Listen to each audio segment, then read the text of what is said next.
भविष्यावर बोलू काही या कार्यक्रमात संपदा सगळ्यांचं स्वागत करते आणि राशी चक्रकार शरदजी उपाध्ये यांचंही मनापासून स्वागत करते।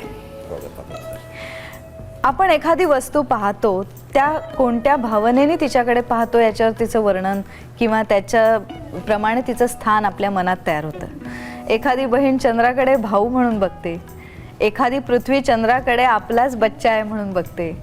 पण ज्या वेळेला भविष्यावर बोलण्यासाठी एखादी व्यक्ती जीवनभर अभ्यास करते तेव्हा ती या चंद्राकडे काय म्हणून पाहते हेही तितकंच महत्त्वाचं आहे। संपूर्ण कुंडलीचं शास्त्र हे ज्याच्यावर अवलंबून आहे असा ग्रह आज चर्चेसाठी घेतलाय, अर्थात चंद्र।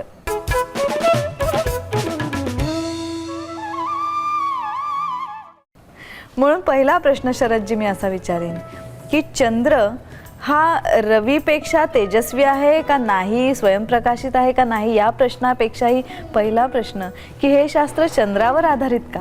तू म्हणतेस ते बरोबर आहे। चंद्रावरूनच मुहूर्त बघतात, चंद्रावरूनच राशी भविष्य बघतात, 7:30 चंद्रालाच लागते। या सगळ्याला कारण काय? तर हा मायेचा सगळा खेळ आहे ना। रवी म्हणजे ब्रह्म, चंद्र म्हणजे माया। जन्माला येण्याचं प्रयोजन काय आहे? अंतेमती सागती। देह ठेवला तेव्हा ज्या वासना होत्या त्याप्रमाणे जन्म। अजामिळ एवढा पापी होता पण मुलाचं नाव नारायण ठेवलं आणि नेमकं मरतेवेळी नारायणा नारायणा हाक मारत होता, तो मुलगा आला नाही। विष्णुदूत आले न्यायला। यमदूत आधीच येऊन ठेपले, जो जन्मभर पाप केलेला माणूस आणि तुम्ही याला काय विष्णू रोगी नेत आहे? आमच्या स्वामींचं नाव मरतेवेळी त्याने घेतलं आहे, तर तुम्ही बाजूला हटा नाही तर आम्ही तुम्हाला मारू। यमदूतांना पिटाळून लावलं तरी यमदूत म्हणाले, अहो त्याने मुलाला हाक मारली, विष्णूंचं स्मरण नाही केलं आहे। काही असो, नारायण नाव घेतलं आहे, मग नामस्मरणाला किती महत्त्व आहे। मग काही लोकांनी तर असं ठरवलं, चला चांगला पॉईंट मिळाला, मरतेवेळी नारायण म्हणायचं, आत्ता काही करायला हरकत नाही। एवढं सोपं नाही मरतेवेळी ते नाव येणं।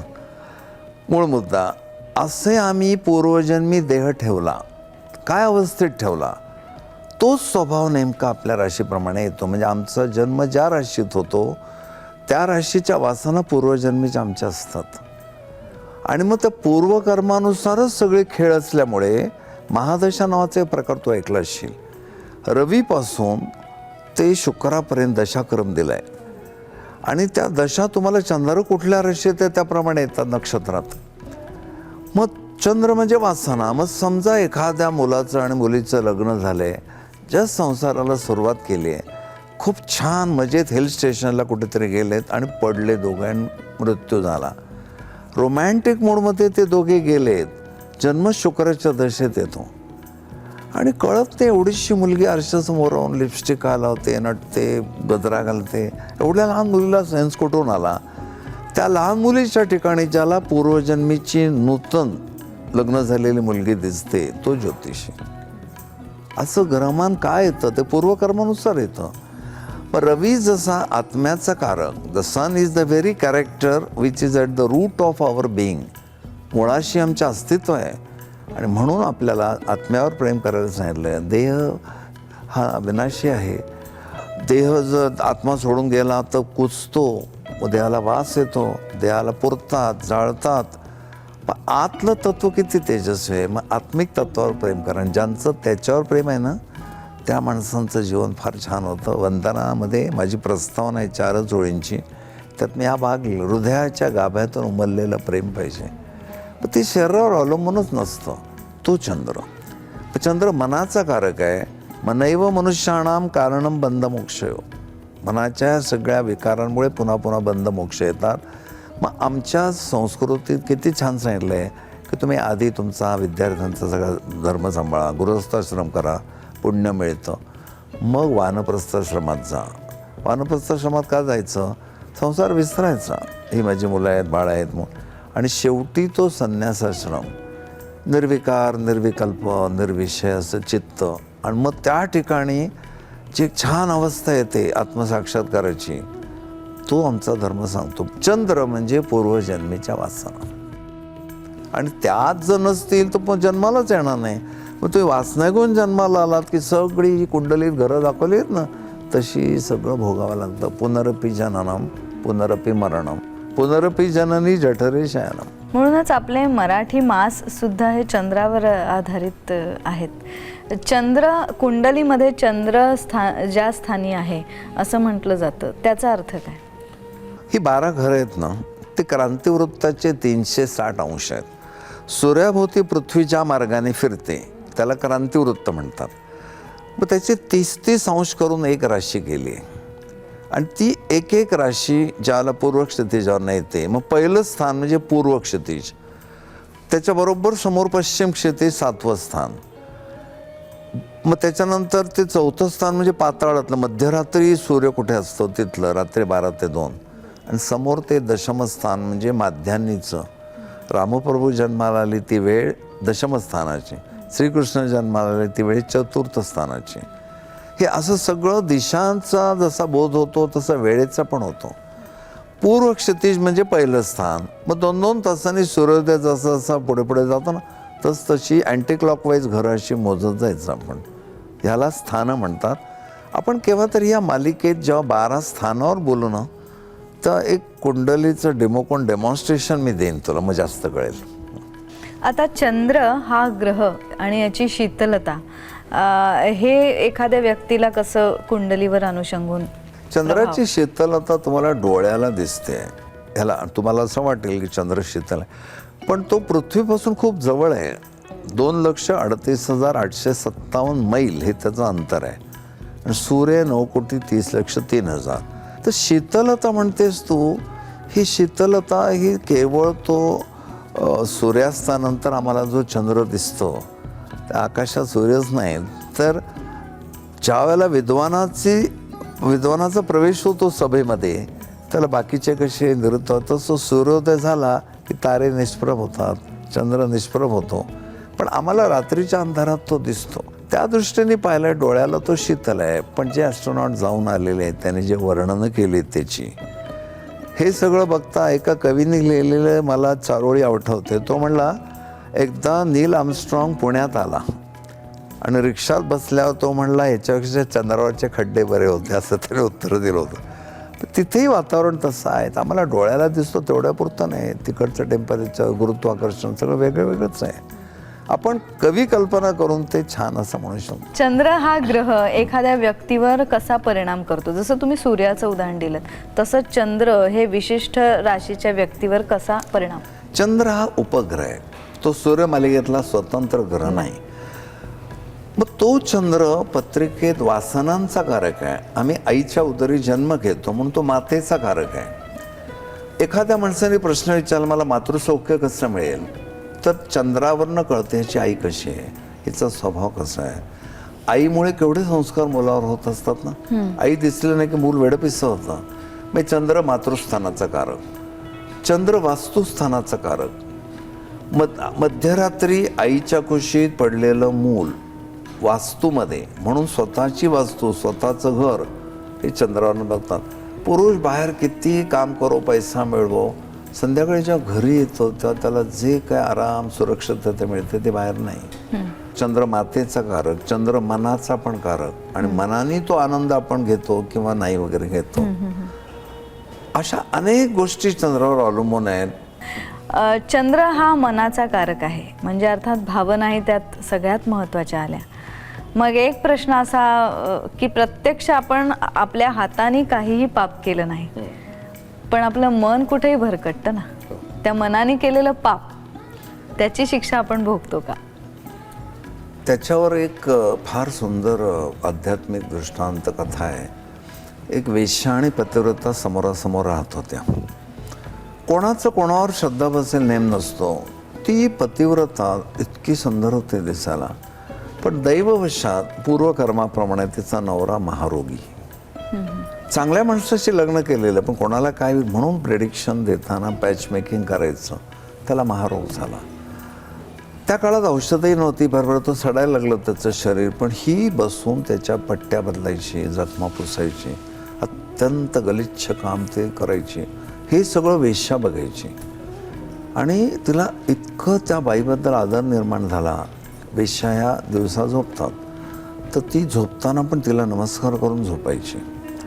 इतकी श्रद्धा. आणि हजारो पुरुष कितीतरी यायचे, वाटेल तसं वर्तन करायचे, पण ती लक्ष पतिव्रतेकडे. त्यामुळे सगळे भोग ती भोगायची वाईट, पण लक्ष तिच्याकडे.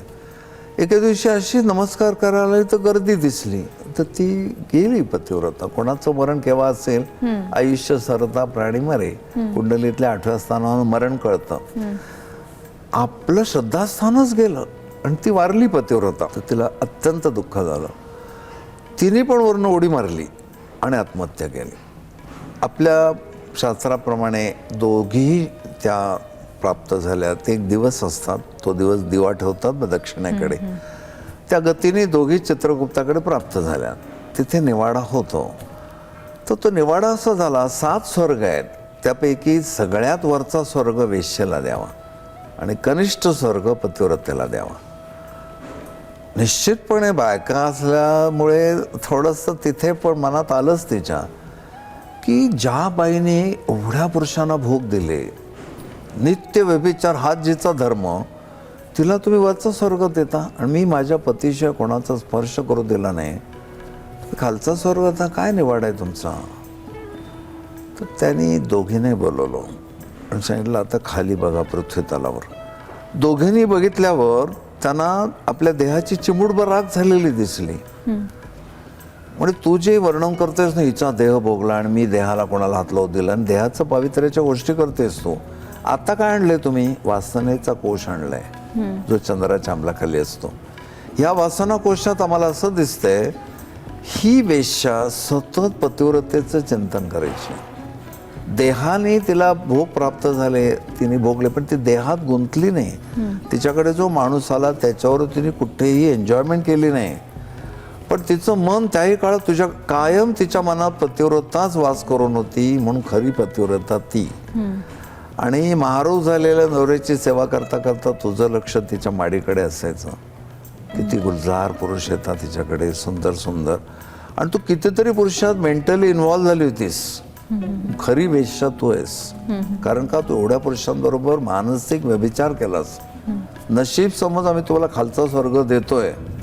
ह्या दृष्टांतावरून आपल्याला कळतं की मेल्यानंतर आम्ही वासनाच घेऊन जातो. म्हणून अमुक वय झालं की संबंध हा इंटरेस्ट कमी करून ज्या परमात्म्याने जन्माला घातलं त्याचा विचार करावा. काही लोक तर तरुण वयातच करतात, ते फार चांगलं आहे. परमात्म्याच्या स्मरणात असलेल्या माणसाच्या हातून पाप होत नाहीत. आणि जो हे शास्त्र जाणतो की मेल्यानंतर एक गती आहे, तो आधीपासूनच काळजी घेईल ना.